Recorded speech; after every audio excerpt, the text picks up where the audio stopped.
একজনের 100 এর নিচে আর নাই।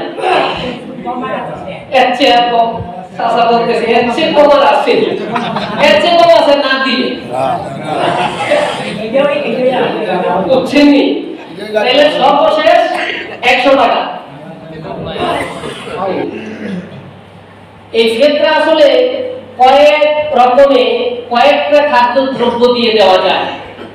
আমি সহজ হিসাবটা আপনাদেরকে বুঝিয়ে দিচ্ছি।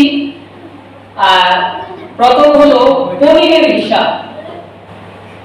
মশলার ক্ষেত্রে প্রথম হলো পনির। পনির কতটুকু দিতে হবে? 3 কেজি 300 গ্রাম। এখন বর্তমান বাজার মূল্যে পনিরের প্রতি কেজির দাম হলো 820 টাকা। 1 কেজি পনিরের দাম 820 টাকা। তো সেই সুবাদে যদি কেউ পনির দিয়ে আদায় করতে চেষ্টা করেন, পনির দিয়ে দিবেন 3 কেজি 300 গ্রাম, অথবা আপনি টাকা দিয়ে দিলেন। টাকা দিলে দিতে হবে 3 কেজি 300 গ্রামের দাম আসে 2700 টাকা, 2700 টাকা।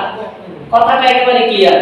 পনির দিয়ে যদি কেউ ফিতরা আদায় করতে চান, তাহলে আপনি তাকে 3 কেজি 300 গ্রাম পনির দিতে হবে, অথবা সমপরিমাণ মূল্য 2700 টাকা দিতে হবে। 2 নম্বরে আছে খেজুরের কথা। হাদিসে এগুলোর কথা স্পষ্ট রাসূল বলেছেন, যদি খেজুর দিয়ে আদায় করতে চান আপনার ফিতরাটা, তাহলে আপনি আপনার জন প্রতি প্রত্যেক জন হিসাব করতে হবে। একজনের জন্য 3 কেজি 300 গ্রাম খেজুর দিতে হবে।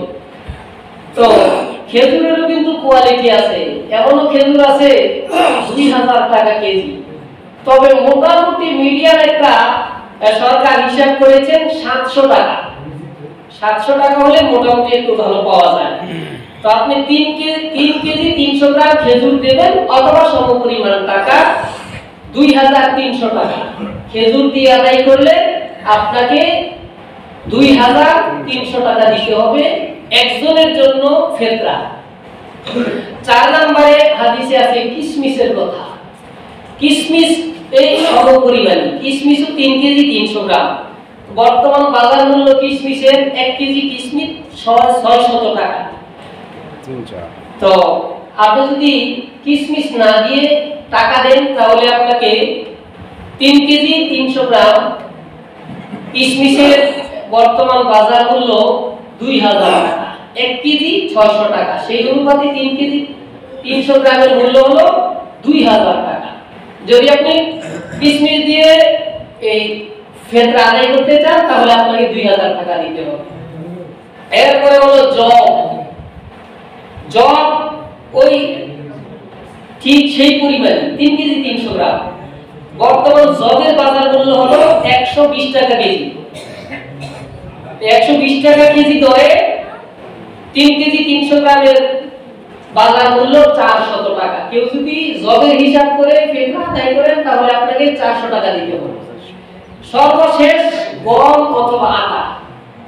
আমরা যেটা দিয়া একবারে সর্বশেষ আদায় করি অনেকে, অনেক কিন্তু বেশি জবের হিসাব করে আদায় করে, খেজুর কিশমিশ এগুলো দিয়ে আদায় করি। তারপর অনেকে বাংলাদেশের মানুষ তো আমরা আবার সুযোগ বিচারি যে কোন একটা পথ কোন দিকে আছে, বাংলা যাবো কিন্তু দিয়ে ঘোরার দরকার কি, নাইরিগাড়া দিয়ে কোন একটা মাইরা দিই, তারপর কোন একটা আবার বাড়ি দিতে এক্সপার্ট এই দিকে। তা যদি আপনি এই আটার হিসাব করেন, তাহলে 1 কেজি 650 গ্রাম। বর্তমান আটার মূল্য একটু ভালোটা প্যাকেটজাত যেটা ভালো, এটা 60 টাকা কেজি দর হিসাব করলে আপনাকে 100 টাকা দিতে হবে। এটা একবারে সর্বশেষ দেয়ালে ঠিক গেছে। তো এখানে একজনের 100 এর নিচে আর নাই। এর চেয়ে কম চাচা বলতেছে এর চেয়ে কম আর আছে, এর চেয়ে কম আছে না দিলে বুঝছেন নি? তাহলে সর্বশেষ 100 টাকা। আগামী শুক্রবার আপনাদের জন্য একবার উন্মুক্ত থাকবে প্রশ্ন।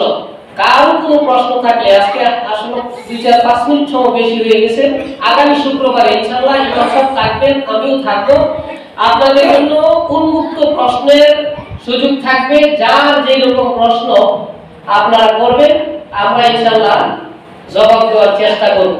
এরপরও চাচার সাথে আমি আলাদা বসে এক কথা বলবো চাচা, যদি আজকে আসলে একটা প্রশ্ন আপনার মন চাইতেছে করার জন্য, আমরা 1 মিনিট সময় নিচ্ছি, সবার নিকট থেকে 1 মিনিট সময় নিতেছি। চাচা যারা বলে একটা কি জানি প্রশ্ন জাগতেছে।